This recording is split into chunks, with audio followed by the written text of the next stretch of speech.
வாரத்துல 7 நாள்ல ஏதாவது ஒரு நாள் கண்டிப்பா சிம்பிள் சமையலா தான் இருக்கும். கண்டிப்பா ஏதாவது ஒரு நாள் நம்ம டயர்ட் ஆயிருவோம்.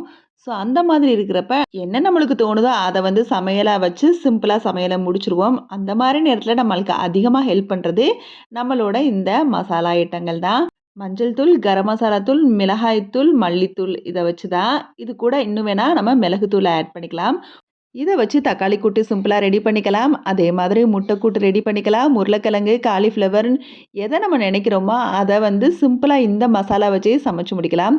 கண்டிப்பா கிச்சன்ல எந்த மசாலா ஐட்டங்கள வந்து வச்சிருக்கோமோ இல்லையோ, இது வந்து கண்டிப்பா நம்மட்ட இருக்கும். சொல்லப்போனா நம்ம சமையல் கட்டுல இதுவே ஒரு மேஜிக் மசாலா தான். நம்ம நெனச்ச ஐட்டங்கள வந்து சிம்பிளா சமைச்சு டேஸ்ட்டாவும் ரெடி பண்ணிக்கலாம். அந்த மாதிரி இன்னைக்கு சப்பாத்தியும் தக்காளி கூட்டும் தான் ரெடி பண்ணேன். கூட ஸ்நாக்ஸுக்கு பாசிப்பயிறு ரெடி பண்ணிக்கிட்டேன். காலையில தோசைக்கு இதே தக்காளி கூட்டோட தேங்காய் சட்னியும் அரைச்சுக்கிட்டேன்.